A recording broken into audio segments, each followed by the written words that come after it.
بسم اللہ الرحمن الرحیم۔ کہتے ہیں کسی جگہ ایک شخص رہا کرتا تھا جس کے 3 بیٹے تھے۔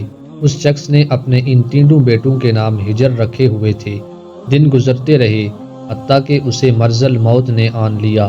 اس نے اپنے تینوں بیٹوں کو بلا کر وصیت کی کہ ہجر کو وراثت ملے گی، ہجر کو وراثت نہیں ملے گی اور ہجر کو وراثت ملے گی۔ اس کے ساتھ ہی اس کی روح قبض ہو گئی۔ یہ خود تو فوت ہو گیا مگر اپنے بیٹوں کو حیرت میں ڈال گیا کہ کیسے فیصلہ کریں کن 2 ہجر کو وراثت ملے گی اور کس ایک کو نہیں ملے گی۔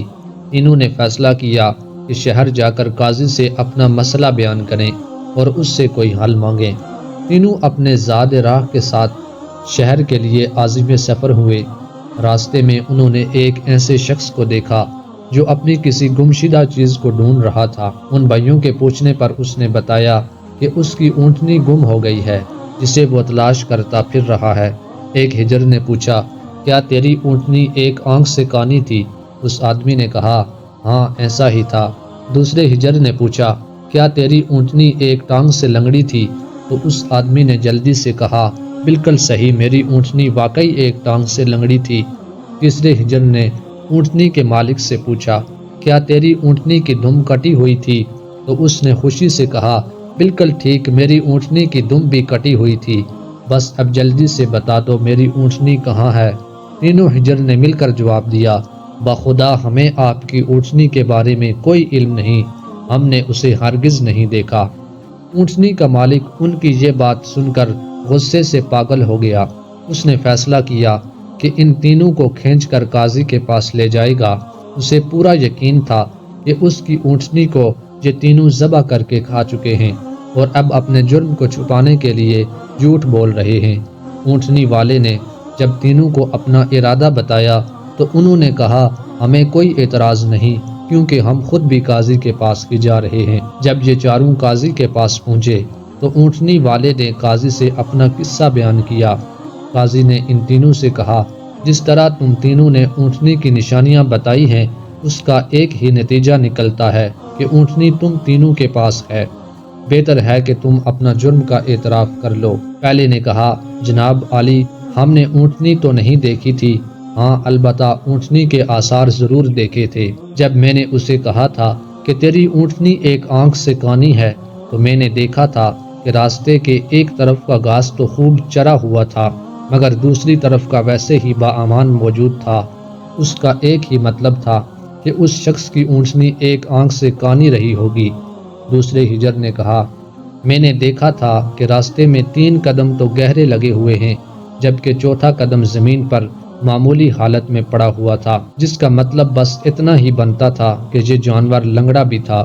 تیسرے ہجر نے کہا، اونٹ جب راہ چلتے ہوئے اپنا گوبر گراتے ہیں تو دم سے ادھر ادھر بکھیرتے ہیں، جبکہ ہم جس راہ سے آئے تھے وہاں پر گوبر ایک ہی لائن میں سیدھا گرا ہوا تھا، جس کا ایک ہی مطلب ہو سکتا تھا کہ اونٹنی کی دم کٹی ہوئی ہے جو اپنا گوبر دائیں بائیں نہیں پھیلا پائی۔ قاضی نے بغیر کسی دیر کے اس آدمی کی طرف دیکھا اور کہا، تم جا سکتے ہو، تمہاری اونٹنی ان لوگوں کے پاس نہیں ہے اور نہ ہی انہوں نے اسے دیکھا ہے۔ اونٹنی والے شخص کے جانے کے بعد ان تینوں بھائیوں نے قاضی سے اپنا قصہ بیان کیا، جسے سن کر قاضی بہت حیران ہوا۔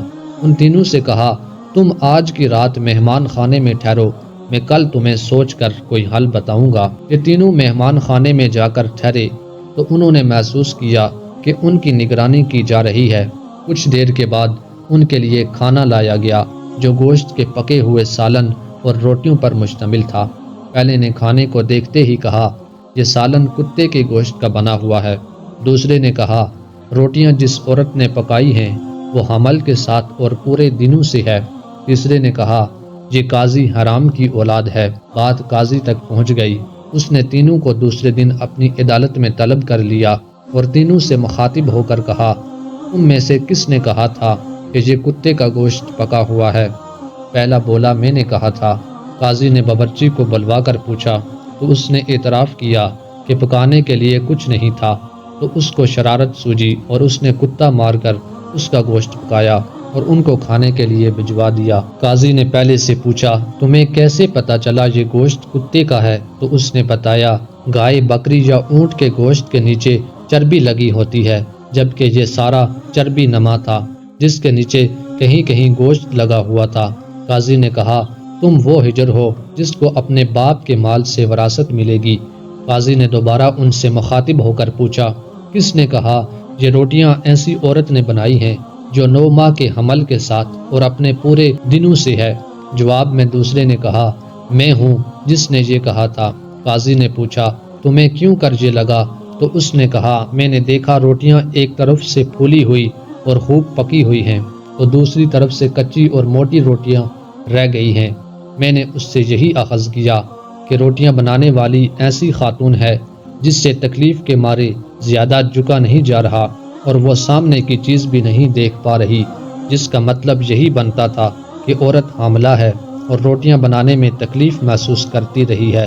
قاضی نے اس دوسرے سے بھی کہا کہ تم وہ ہجر ہو جسے اس کے باپ کے ترکے سے وراثت میں حصہ ملے گا۔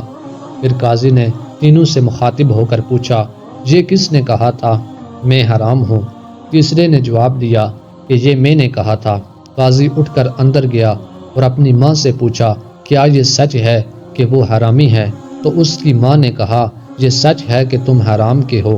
قاضی نے واپس آ کر اس تیسرے ہجر سے پوچھا، تمہیں کیوں کر معلوم ہوا میں حرامی ہوں؟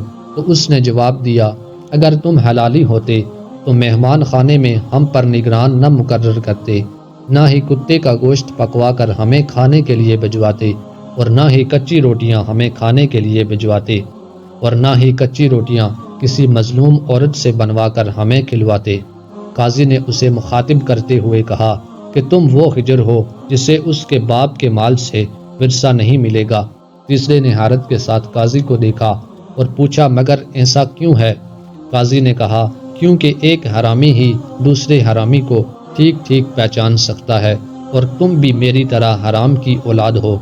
وراثت پانے والے دونوں ہجر اپنی ماں کی طرف لوٹے اور دریافت کیا کہ ہمارے تیسرے بھائی کا کیا ماجرا ہے؟